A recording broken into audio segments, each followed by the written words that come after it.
Job job job supervisor, security guard, सफाई कामगार, कंपनीमध्ये काम. संपर्कासाठी आमचा पत्ता आहे मालेगाव ब्लड बँकेच्या खाली सडाण नाका.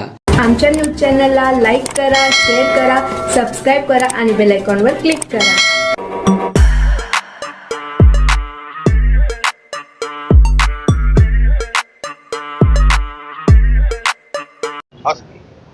हे पहा, महात्मा गांधी विद्या मंदिर ही एक नाशिक जिल्ह्यातली एक नावाजलेली संस्था आहे.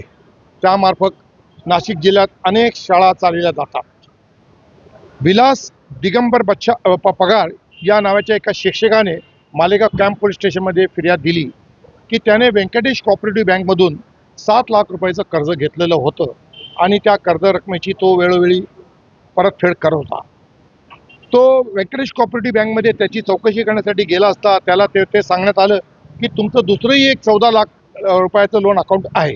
त्यावेळेस त्याने पूर्ण कागदपत्राची पाहणी केली असता त्याच्या लक्षात आलं की 14 लाखाचं त्याने कुठलंही दुसरं लोन घेतलेलं नाही आहे, पण त्याचं बोगस सह्या करून दुसरं लोन अकाउंट उघडण्यात आलं 14 लाखाचं आणि ती 14 लाख रुपयाची लोन अमाऊंट 2 लोकांच्या नावावर ट्रान्सफर करण्यात आली आणि तिथून ती रक्कम संस्थेच्या अकाउंटमध्ये ट्रान्सफर करण्यात आली आणि तिथूनही या आरोपींनी ही रक्कम अपहार केला अशी फिर्याद दाखल केलेली होती. ती गुन्हा दाखल झाल्यानंतर प्रशांत हिरे, अपूर्व हिरे आणि अद्वै हिरे यांनी कोर्टात धाव घेतली आणि सेशन कोर्टात अटकपूर्व जामीन दाखल केला होता.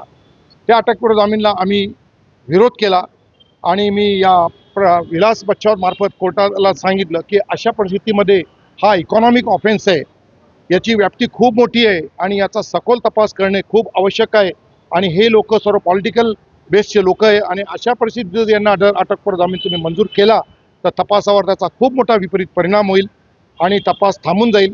त्यामुळे यांचा अटकपूर्व जामीन नामंजूर करावा. आता तर फक्त 24 लोक पुढे आलेले आहेत, परंतु अजून शिक्षक लोक पुढे येण्याची शक्यता आहे की ज्यांचे बोगस लोन अकाउंट काढण्यात आले त्यांच्या रक्कम दुसऱ्याच्या खात्यात वर्ग करण्यात आली आणि ती रक्कम त्याच्यानंतर संस्थेच्या अकाउंटमध्ये ट्रान्सफर केली आणि मग संस्थेच्या अकाउंटमधून यांनीही याचा अपहार केला आहे. आणि कोर्टाला मी हे सांगितलं की त्याच्यानंतर जे संस्थेला जे कॉलेजेसला जे ग्रँट मिळते शासनाकडून त्या ग्रँटमधून हे हप्ते भरत होते आणि जे बोगस लोन अकाउंट काढले गेले त्याच्यासाठी कुठल्याही मिळकतीचं तारण वगैरे घेतलं गेलेलं नाही. अशा प्रकारे हा फार मोठा अपहार आहे, याची व्याप्ती फार मोठी आहे. कोर्टाने आमचा युक्तिवाद ऐकून ग्राह्य धरून आज या तिघींनी आरोपींचा अटकपूर्व जामीन नामंजूर केलेला.